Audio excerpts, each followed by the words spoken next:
There is no light in this dark, cramped discipline chamber. No sound. Only a lone boy sitting in melancholy silence. Time and again, he has disobeyed the military's rules and substituted his own judgment for theirs. It seems he will never change. Just then, a cry rings out. "Chow's here," calls a cheerful voice. It is his comrade from the squadron, bearing both a steaming dish of food and an innocent smile. He is one of the only people who bothers to speak to the unapproachable boy, and he does so without a hint of artifice or concern. The food-bearing soldier is honest, bright, and beloved by the rest of his squad mates, which is likely why he'd been assigned to monitor the discipline chamber. "Good to see you again," he says. "But golly, I sure hope this war ends soon. In fact, if I had one wish, it would be to bring peace to the entire world." The soldier's eyes glimmer as he talks. The boy responds with an uninterested grunt. What a stupid thing to say, he thinks. This world will never know peace. It's a fool's thought.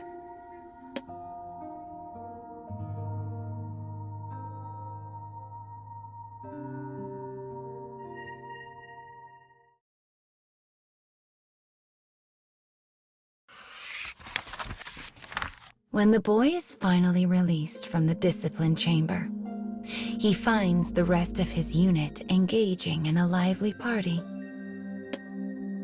And the cheerful soldier who brought him food is at the center of it all. "All hail our hero," the other men cry. We would expect nothing less from one of his lineage. The squad raises their glasses high and cheers the soldier. He was indeed a hero, for while the boy had run off to enemy territory in search of revenge, he risked his life to save those of his comrades. The soldier looks up and sees the boy staring at him.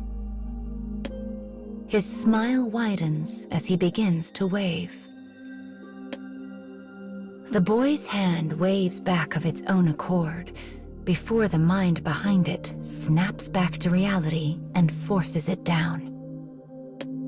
No doubt this moment of weakness is because he is surrounded by such good cheer. His face turns a bright red at the folly of his actions.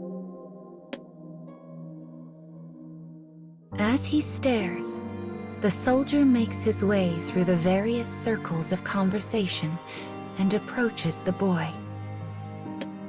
"Got plenty of food over there," he says, but this kind offer only raises the boy's ire.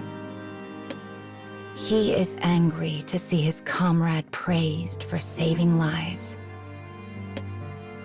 No, more than angry.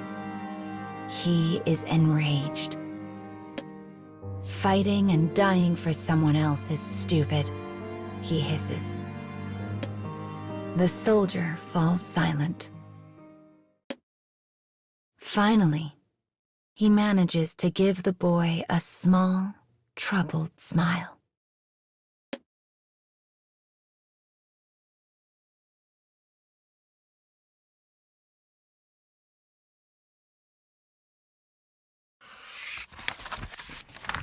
The boy is surrounded by enemies in the middle of a torrential downpour. Again, he has abandoned his orders and his squad mates and chosen to attack on his own. The sound and fury of the rain play to the strengths of the surrounding enemy, for he can only make out dim shadows in the dark. His foes tense, preparing to strike. But then... "I've got you." The friendly soldier appears at his back, weapon in hand. The boy's fighting spirit suddenly blazes in his eyes. For the first time in their existence, the two fight with and for each other. Their enemies falter in the face of this furious attack, and soon abandon the fight altogether and flee into the dark. Proud of their victory, the boy breaks out into a sharp grin and turns to his companion, only to have a gout of red splash across his face. The other soldier has been pierced by a single bullet. Blood flows from the wound, mingling with the rain before painting the earth. Pale and shaking, the soldier slumps to the ground. "Why? Why did you help me?" the boy asks. The soldier reaches out for the boy, his hand shaking from cold and fear. But he manages a faint smile all the same. As he attempts to speak, the boy presses his ear to his lips so as not to miss a single word.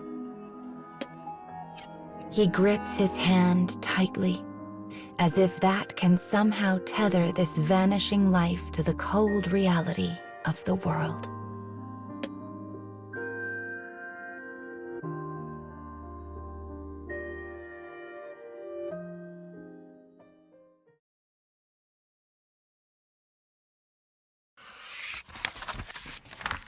Days have passed since the operation's end. Uncountable people have come to pay their respects to the fallen soldier. Some knelt, many wept, but all spoke of him in the most glowing of terms. I once saw him save a dozen civilians from certain death. He saved my life, as well as my whole squad. He was a hero who lived up to his family's name. But the boy remembers what he said. The last words he ever spoke as his life left him in that falling rain. "I hated fighting. I was always afraid. But I had to live up to my family's expectations." It was a confession of his true self, the one he had kept hidden for so very long. He asked the boy to keep his words a secret. And then, with blood still wet on his lips, he died. Now he can return home a hero. The soldier had such a bright and carefree smile. The boy always thought him a fool, a man who chased ideals that could never become reality. But he, too, had been trapped by the machinations of his family and left to be blown about by the whims of life. Thinking of this, the boy closes his eyes, mourning the soldier as he stands motionless behind his newly dug grave.